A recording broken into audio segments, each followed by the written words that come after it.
morning. Happy Tuesday. Welcome to Connection and Spirit and Truth Sanctuary. We'll begin with our morning blessing. Spirit of Truth, we give thanks today for our connection in this time of togetherness, for our sameness as well as our contrast, and for the light we reflect to one another and see in one another. We give thanks for the holy that holds us and for the humanity that always brings us back to the holy. We ask that our happiness, our peace, and our joy now be woven into the fabric of the world around us, and that it serve as nourishment to feed the heart of the collective. In the name and nature of the Christ, amen, and so it is. All right, before we get to our quotes today, I want to explain that we'll be talking in this teaching about the throat chakra, which is the fifth. Now today, if you've been keeping up, today is actually supposed to be the heart chakra because last week we covered the solar plexus. But in going back over my notes, I realized that most of the information I had in that teaching on the heart chakra was something I had incorporated into a teaching I gave just a few months ago called Let's Talk About Love. And I don't want to repeat it again this soon. So if you want, but if you missed that one, and if you want to go back and watch it, you can go to the Spirit and Truth Facebook page or my personal Facebook page or our YouTube channel, because most of the past teachings are archived there. This one was given on August 16th of this year, and the title again was Let's Talk About Love, in which I gave a lot of information about the heart chakra, so I'm not going to repeat it today. So we're skipping ahead and going to the throat chakra, and there's a lot of info to get to, so I'll just give a super quick overview of the heart chakra, and if you want more, as I said, you can look up the teaching that I just referenced. The heart chakra, just quickly, is represented by the color green. Its element is air, so now we have all four elements represented. The root is earth, sacral is water, solar plexus is fire, heart is air. It's also known as the bridge chakra because it connects the lower three with the higher three. The three lower chakras deal with our physical existence and our five senses. The three higher chakras deal with our spiritual nature and consciousness. So everything goes through and is connected by the heart. End of review. Now, on to the quotes for today. The first one. There is a voice that doesn't use words. Listen. Next, have the maturity to know sometimes silence is more powerful than having the last word. Thema Davis. Next, never trust your tongue when your heart is bitter. The next one, will you listen to the loud chaos in your mind or the quiet whisper in your heart? Next, the secret is to listen to more music and less advice. Next, we cannot force someone to hear a message they are not ready to receive, but we must never underestimate the power of planting a seed. Next, this one's from Maria Shriver. My words have impact. They can build someone up or tear them down. They can provide hope or create despair.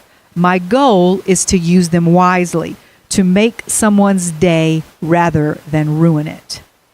Next, from Plato, wise men speak because they have something to say. Fools speak because they have to say something. All right, next, the biggest communication problem is that we do not listen to understand, we listen to reply. That's a big one. And lastly, from Mark Twain, the right word may be effective, but no word was ever as effective as a rightly timed pause. Okay. So all these quotes are about communication in one form or another, and that's because we're talking today about our fifth chakra, the throat chakra, which deals with our ability to communicate and to express ourselves. We are past the halfway point now. Our lower three chakras, the root, the sacral, and the solar plexus, deal mainly with our physical bodies, our five senses, and our connection to our existence here on the earth. Last week we should have done the heart chakra next, but we're skipping that, and which is, as I said, it is the bridge between the outer and the inner, the higher, the lower, the tangible and the ethereal. The heart is the bridge between everything, heaven and earth. The throat chakra is the first of our upper chakras that deal mainly with our consciousness. So let's get right to it. This is from a piece called Fearless Love by a woman. Her YouTube channel is Kesse, Kesse Vision. She says, the throat chakra is all about expression, which oddly enough includes your ears, because it basically covers everything between your heart chakra and the chakra right below it, and your third eye chakra. So the throat chakra includes your ears. And it also includes not only your throat and your mouth, but also your eyes, which is interesting because and your ears, because we'll talk about a little bit later, communication is about more than just speaking. It must be balanced by listening. And there are more ways to express than just verbal. Our eyes and our facial expressions are powerful communicators, as well as our voice. And we'll get to all that later on as well. The throat chakra is represented by the color blue, specifically the lighter turquoise shade, more so of my necklace than my shirt. I didn't really have a light turquoise shirt, but this is the closest. But this necklace is the color. The statement the throat chakra makes is, I express. The throat chakra is about the expression of yourself, your truth, and your purpose in life. This chakra has a natural connection with the second or sacral chakra, which is your center of creativity. The throat chakra's emphasis is on expressing and projecting your creativity into the world according to its perfect form or authenticity. Okay, so I want to stop right here and point something out about that. A while back, years ago, I did a series on the fruits of the Spirit, and I did a particular teaching called The Progression of Righteousness, Peace, and Joy. Now, a lot of people say it that way simply because that's the order in which they're given in that scripture: righteousness, peace, and joy in the Holy Spirit. But I think the symbolism and significance of that order actually goes a little deeper, and there's a reason that those attributes were listed in the order that they were. In that teaching, I talked about there being a natural and logical progression from righteousness, which produces peace in your life, that then leads to joy, for those of you who remember. Much like that, I believe the order of the chakras is intentional. As we talked about the first week, our root chakra is our base. It's our foundation.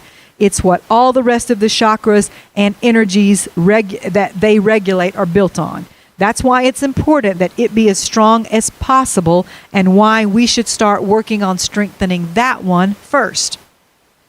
Then there's the second chakra, the sacral, which is the seat of our creativity. And here we've just been told that our throat chakra has a special connection to our sacral chakra. Why do you suppose that is? Because all our creativity is meaningless unless it has an outlet. We can have the greatest, most innovative, and glorious world-changing ideas ever, but if they are never expressed or communicated to others, it's the same as if they never existed. So the sacral chakra is where the creativity is formed, but it's birthed through our throat chakra. And that's also where it gets its perfect form and authenticity, as the piece we read just says. That gets it from its solar plexus. It has to because it has to have some power behind it before it's expressed. So, to get some power behind our thoughts and our ideas, solar plexus power, it has to go through our solar plexus. Then it must go through our heart chakra, or as we like to say around here, we must filter everything through love. Only then is our idea or thought really worthy of being expressed.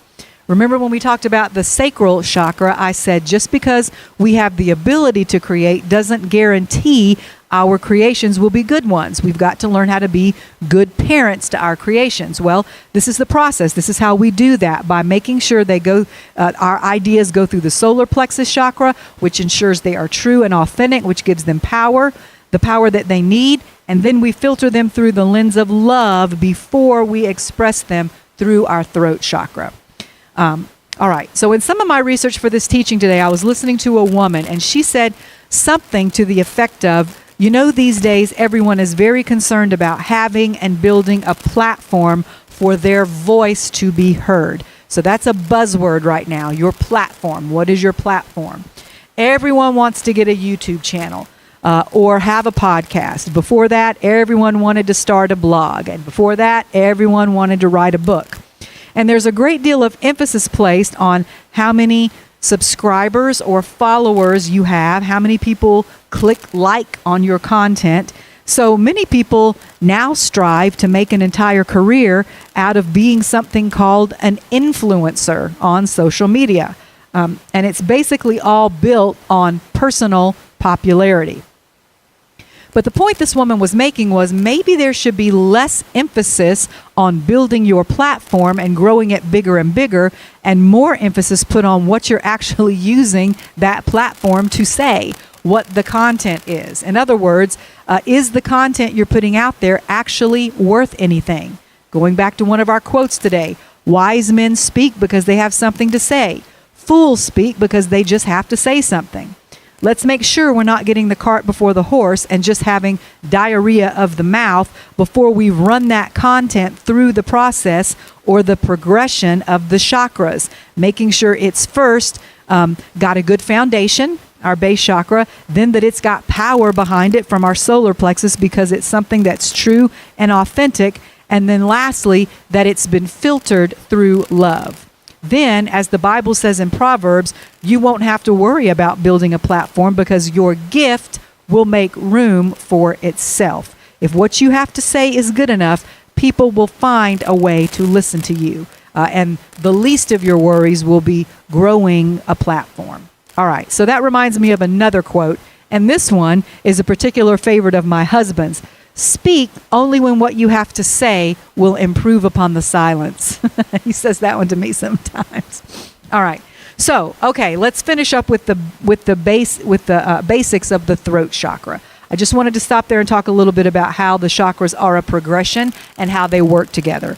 The throat chakra is associated with the following psychological and behavioral characteristics. Expression, in particular, the ability to express your truth, to speak out.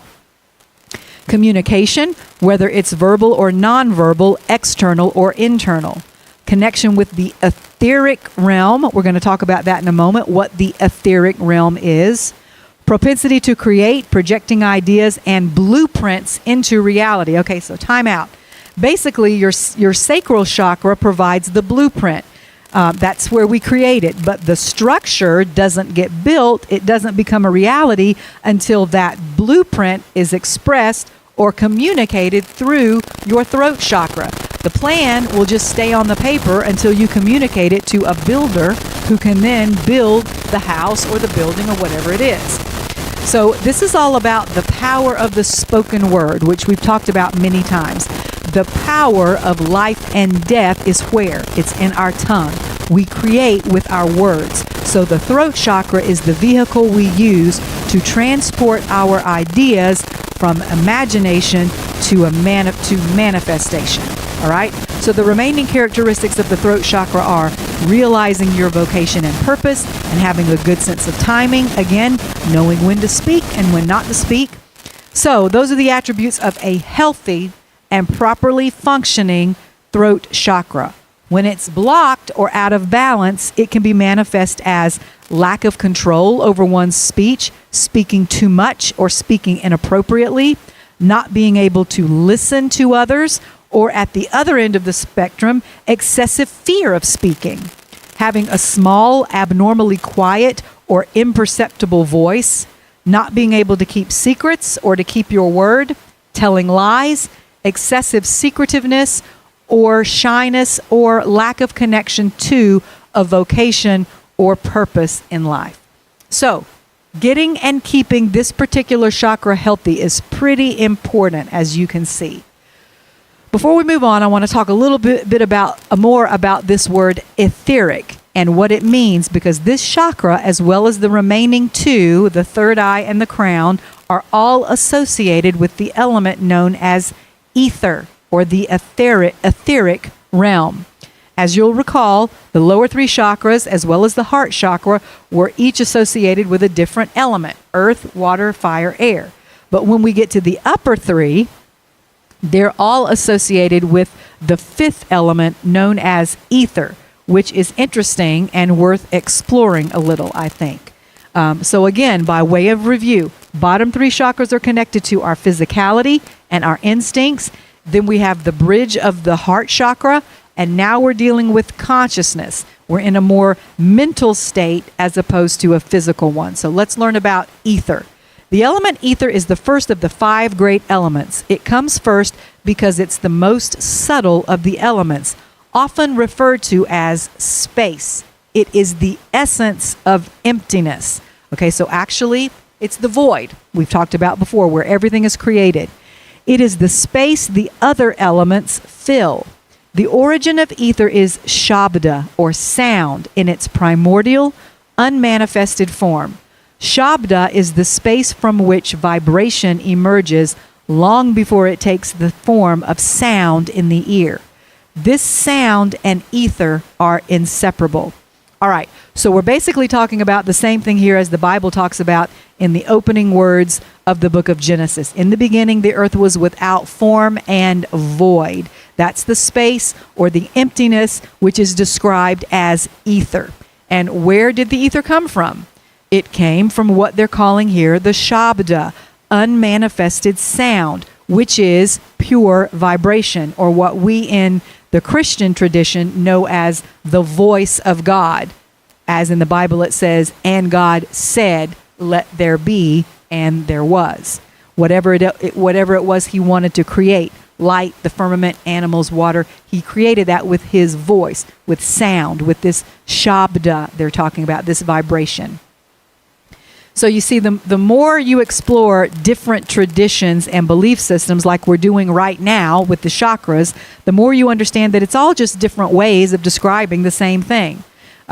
Certain things only seem scary to us because they're unfamiliar, because they use different words. But in its essence, it's all the same story. Okay, let's continue. Because of their intimate relationship, the ear is considered the associated sense organ of the element of ether, and the voice or mouth is its organ of action. So you see how they go together there. The ear and the mouth. You aren't supposed to be able to separate speaking from listening. They are essential to each other. They together form the basis of communication, not just speaking alone. Ether is omnipresent. It is everywhere. It is the substratum from which all other elements are derived.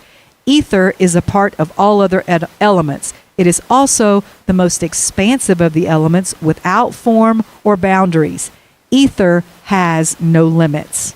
That sounds a lot like what Einstein described as the field that holds everything together and through which all matter travels. It also sounds a lot like how we describe the Holy Spirit.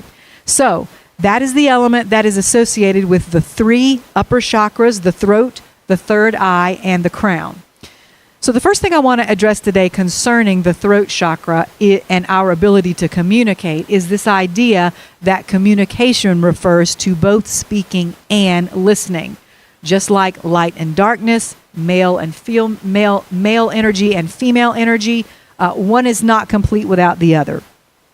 What I'm about to read is from a teaching I originally gave back in 2018. Some of you may remember. This is what I said. We are a culture obsessed with speaking, but communication is a two-way street. Speaking is only half of the equation. The other half, and the only way communication is complete, is through both speaking and listening. We are also an incredibly distracted culture. We value very highly the ability to multitask, but often to our own detriment, because our minds are usually far too noisy as a result to really listen well. Now, Miss Rosaline Cooper, I hope you're listening today, Miss Rosaline. If so, I love you so much. She once shared something with me, and it fits perfectly with today's teachings. She said she had read somewhere that the words listen and silent are made up of the same exact letters, only in a different order. And that's such a truth. You can't really listen to someone until you become completely silent. Now, I would take it a step further and make a distinction between being quiet and being silent. Quiet doesn't mean not physically talking. You can quietly whisper, or you can be quiet and still have words running in your mind, in your subconscious. But silence, I would suggest, is when both your mouth and your mind are quiet. I've also heard someone say before that prayer and meditation are two different things. Prayer is talking to God, but meditation is listening to Him. But it takes both parts to make communication complete, both speaking and listening. So many of us only do the one, okay? We only do the prayer part. Sometimes we don't get our answer simply because we don't wait long enough for it. We just, say, God give me, God bless me, God help me, etc. And then we get up and go on about our business, and we don't wait to hear what the answer is. So as a culture here in the West, we're not very good at listening because we don't really value it. We value speaking much more. In fact, when we say the word communication, we usually are only thinking of the speaking part. But those words are not synonymous. So we all must learn to be good listeners, because if we don't listen to each other, we will never have any hope of understanding each other. And if we don't start understanding each other a little better, we're going to be in a lot of trouble. I'm going to read you a story now about exactly that, the value of listening to others, which is just as much a part of the throat chakra that we're talking about today as speaking is. I listened recently to a TED Talk by a woman that illustrates the importance of both telling your story and listening to the stories of others. It's really beautiful, but it was about 22 minutes long, so I edited and condensed it. But I want to read it in her voice and her words because they are very powerful. The title of her talk was Revolutionary Love. She says, I am an American civil rights activist who has worked with communities of color since September 11th, 2001, fighting unjust policies by the state and acts of hate in the streets. And in our most painful moments, in the face of the fires of injustice, I have seen labors of love deliver us. My life on the front lines of fighting hate in America has been a study in what I have come to call revolutionary love. Revolutionary love is the choice to enter into labor, as it were, for others who do not look like us, for our opponents who hurt us, and for ourselves. In this era of enormous rage, when the fires are burning all around us, I believe that revolutionary love is the call of our time. Let me show you how I came to see love as a force for social justice. My first encounter with hate was in a California schoolyard where I was told I was going to hell because I wasn't a Christian. I was called a black dog because I wasn't white. I remember running into my grandfather's arms and telling him about it. He dried my tears and gave me the words of Guru Nanak, the founder of the Sikh religion of which my family is a part. And those words were, I see no stranger, I see no enemy. My grandfather taught me that I could choose to see all the faces I meet and wonder about them. And if I wonder about them, then I will listen to their stories, even when it's hard. I will refuse to hate them, even when they hate me. I will even vow to protect them when they are in harm's way. That's what it means to be a Sikh, to walk the path of a warrior saint. My grandfather saw me as a warrior saint and always encouraged me to never leave my post. Fast forward 20 years. I watched in horror as the Twin Towers fell, and on the TV screen was broadcast the brown faces of men in turbans, and I realized that our country's newest enemy looked just like my grandfather. These turbans, meant to represent our commitment to serve our fellow man, now cast us as terrorists, and Sikhs became the targets of hate alongside our Muslim brothers and sisters. The first person killed as a result of this hate was a man of the Sikh faith standing in front of his gas station in Arizona. He was a family friend I called uncle, murdered by a man who called himself a patriot. I didn't know quite what to do, but I knew I had a camera. So I went to his widow and I wept with her, and then turned on that camera and asked her what she would like to say to America. I was expecting blame, but she looked at me and said, "Tell them thank you." 3,000 Americans came to my husband's memorial service. They did not know me, but they wept with me. The reason thousands of people showed up was because the local news had told her husband's story, and they had listened. Stories can turn strangers into brothers and sisters. This was my first lesson in revolutionary love, that stories can help us see no stranger. And so, from then on, my camera became my sword. My law degree became my shield. My film partner became my husband. And together, we started helping people tell their stories. 15 years later, our son was born, and I had to grapple with the fact that he will grow up in a world that is more dangerous than the one I grew up in as a child. And I know there will be times when I cannot protect him, when he will be seen as a terrorist, just as black people are often seen as criminal, brown people as illegal, and gay people as immoral. I have often wanted to abandon my post as a warrior saint, but I made a promise to my grandfather. He taught me to forgive, and that forgiveness is not forgetting, but it is freedom from hate. When we are free from hate, we see the ones who hurt us not as monsters, but as people who themselves have been wounded, who feel threatened and don't know what else to do with their hurt and fear except hurt others. But if I and others around me begin to wonder about them and listen to their stories, we will learn that oppression comes at a cost because it has cut them off from their ability to love. And nothing will heal them except revolutionary love from us, the ones they are hurting. Listening to their stories and trying to understand tends their wound and is a willful act of revolutionary love. Revolutionary love opens up the previously unimaginable possibility of reconciliation between the deepest and bitterest of enemies. Mothering has taught me that all our emotions are necessary. Joy is the gift of love. Grief is the price of love. And anger is the force that protects it. We love ourselves when we breathe through the fire of pain and refuse to let it harden into hate. That's why I believe that love must be practiced in 3 directions: toward ourselves, towards others, and even towards our opponents, those who hurt us, because their stories too are worthy of our listening. My grandfather taught me to see no stranger.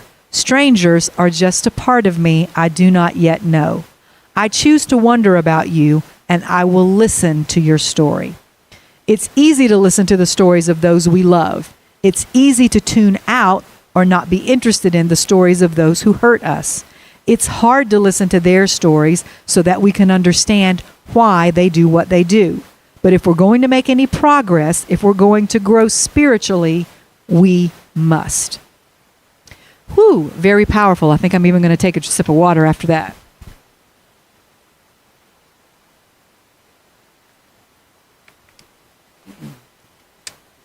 It's interesting to me that in her talk, she spoke about the fact that the people who were hurtful to her, and by extension, all people who are hurtful to others, are only the way that they are and do what they do because they themselves have been hurt and wounded and don't know how to handle that hurt properly.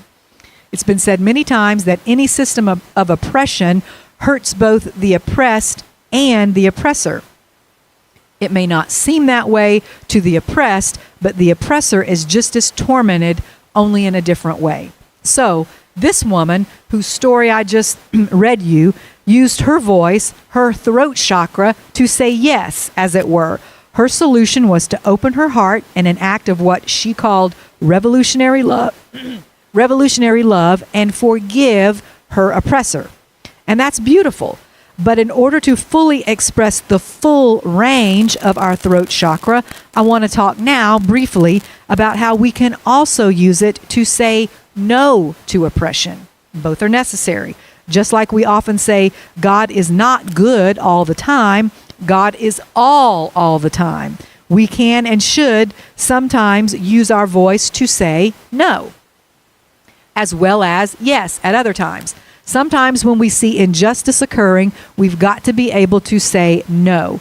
That's just as important as knowing when and being able to say yes. I'll give you an example from a book I read called The Mother Piece. It says the collective shadow our patriarchal culture has produced, the collective shadow that our patriarchal culture has produced is symbolized by the bondage model of social organization characterized by the philosophy of power over as a way of life. Now, that was a really wordy sentence. Basically, it's talking about the difference between the philosophy of power over other people and what happens in competition, where I'm the winner and you're the loser, I'm the victor and you are the conquered, or that power over, the difference between that and power with or cooperation.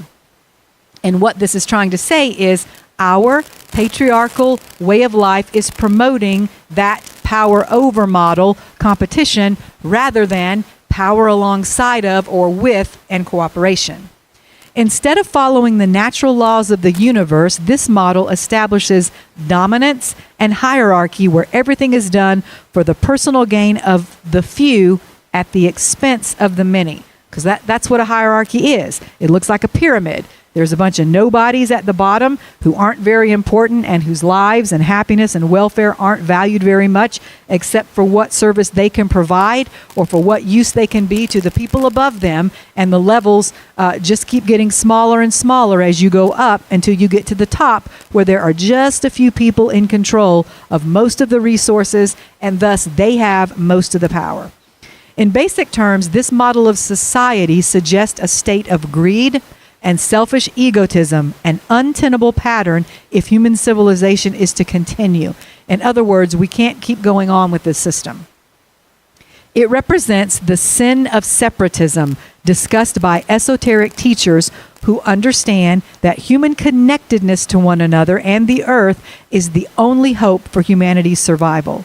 This mentality cuts itself off from others by saying, I will do anything I need to do to get to the top. However, everyone in this hierarchical setup is in chains. The differences are only in where they sit and whether they sit, stand, or kneel. So everybody in this scenario is in chains. The system is hurting everyone, even those at the top. This mentality, which assumes a winner and a loser in every situation, creates pessimism and an eternal lack of trust. In a culture based on these premises, relations between people often take the form of dominant versus submissive, and their interactions are lacking in love, simple affection, or caring. To break free of the chains that bind humanity to these old habitual patterns and outdated ways of thinking requires enormous effort and a mobilization of both personal and collective power. The first step in breaking out of this bondage is to protest, to say no.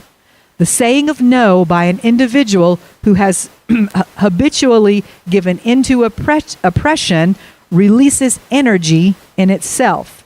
It requires courage and conviction. But this simple, even limited protest or boycott sets up a chain reaction that can be felt by the entire being. When this saying no to what is happening is enacted on the group level, people begin to feel the potential power that exists for change. The powers that be may throw us in jail for civil disobedience or react with physical brutality, but the shared focus of the group, the collective knowledge of doing what is right, sets up a very powerful vibration of energy that moves out into the world beyond the immediate situation and affects other changes. Saying no on an individual basis to private thought forms that cripple us emotionally is equally valid and empowering. Every person who has ever given up an addiction knows the power of saying no. What is needed is profound choice, the exercise of free will and human affirmation. Okay, I just love that piece. It brought to my mind scenes of the civil rights movement that we're all familiar with. That no that rises up when you realize your self-worth and you're in a situation where it's not being recognized by others. This is the no that Rosa Parks felt on the bus that day, and the no that black men felt when they carried signs saying, "I am a man." It's the no that the prodigal son felt, the son of a prominent, influential man, when he looked around and realized he was eating and living with pigs. As it also mentioned in that piece, it's the no you feel when you realize you've let an addiction take over your life and change who you are, and you finally say no more. It's the no you feel when you're tired of living every day with disempowering thought patterns of fear and negativity, and you make a decision right then and there with that one word, no, to make a change. That's what this whole piece is about, the chain reaction and shift in energy saying that one word sets into motion, but on an individual, both on an individual and on a collective level. So we've got to learn to use our throat chakra to say both yes and no, depending on what's needed for each particular situation. All right, the last thing I want to talk about is communication that is nonverbal. We've talked about how important listening is, as well as speaking out, but there are more ways to speak than with your actual voice. And this last story I'll share with you today is a very touching one by a mother about her son who is autistic and nonverbal. He doesn't speak. She talks here about the profound lesson her son has taught her about communication. Now, she was at one time the head of international news gathering at CNN. Her name is Parisa Koshravi. I hope I'm pronouncing that right. I'm probably not. And again, as I did with the earlier story, I'll condense it, but I want to use her words because it's her story. She says, "I was a journalist for nearly 3 decades, and it was my joy and passion that in that capacity to give a voice to the voiceless. The irony was that at home I had a much tougher responsibility. My kind and gentle son had no voice. After hearing his diagnosis when he was 3, I went into full journalist mode. I was relentless in my search for answers. We tried everything, but despite the endless hours of therapy throughout the years, he was only able to express himself in the most basic manner with a few simple words, leaving us to wonder what he was feeling and thinking, or how much he even understood of all that we were teaching him and all that was going on around him. I kept my eyes open for any new method of communicating with him, while at the same time remaining cautious as to what we actually tried. I eventually heard about something called RPM, Rapid Prompting Method, which essentially helps those who are nonverbal to communicate by expressing their thoughts letter by letter on an alphabet board. I made an appointment with an excellent teacher, and what impressed me most about her was that she treated my son like a typical kid who was fully competent. From the very first session, Payam started showing us that he understood everything she was reading to him and answered every question related to his lessons. I couldn't believe my eyes. Here was my 14-year-old who had barely been able to communicate with me for his entire life, and finally we were getting a glimpse inside his thoughts. How often do we fail at not judging a book by its cover and completely judge others based on what we think is normal and acceptable? How do we know what they're feeling or thinking if they're not able to tell us in the ways we are used to? My son's name, Payam, actually means message in Persian, and he is my heavenly message. He has been my ultimate teacher in this life. I have always described Payam as walking love. He teaches me about patience every day and forces me to live in the present moment. Now, through his letterboard, Payam writes regularly about wanting to help other non-speakers and wants them to know about this tool of communication. When I was asked to do this talk, I was concerned for his privacy and asked him if he minded me telling his story in a public setting. This is what he wrote in response to my concerns. I think this TED event and autism need each other. Helping others is my priority. A lot of people will learn from my experience with learning to communicate using these tools. Mom expresses herself so well. I trust she's the right person for the job. How poetic that my son gives me permission to find my voice in a way I never have before by talking about this emotional journey and personal quest. Once, after listening to his teacher read him a lesson about geysers, she asked him a series of questions. One was what things made him erupt. She asked him this to see if he could comprehend the difference between the literal and metaphorical meaning of the word erupt. This is what he wrote. Centuries of discrimination have created geysers of hate and intolerance. These acts erupt and hurt the children of the world needlessly. Teaching acceptance is my life's work. After seeing him write those words, both his teacher and I were in tears. For all these years, his voice has been trapped inside his body, and he has had to reconcile that within himself. Finally, a window has opened up, allowing him to express himself and be able to share his empathy and compassion for others. He has been observing everyone and everything all along, and he's now finding the power of his own voice to share his message, his Payam, with the world. He, like me, has a deep passion for giving a voice to the voiceless, regardless of the reason for their silence, be it disability, society, or self-imposed. Payam uses his letterboard to share his voice and to advocate for others. At different points in our lives, most of us have silenced our own voice, whether it's been at home, at school, at work, or in our community. Why do we do that? Don't take your voice for granted. Payam would tell you to use it every chance you get. So, another beautiful story letting us know that even people who do not speak still have the ability to have a powerful voice and something to say.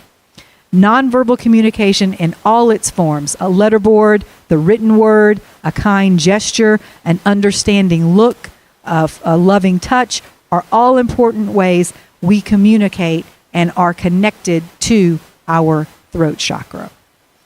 So let's close today with our throat chakra affirmation. Here it is. I listen with my whole self, and I think before I speak. When I speak, I don't back away from what is true or right. I share and communicate effectively and respectfully with others. I express myself fully and creatively. Thank you so much for sharing this time with me today.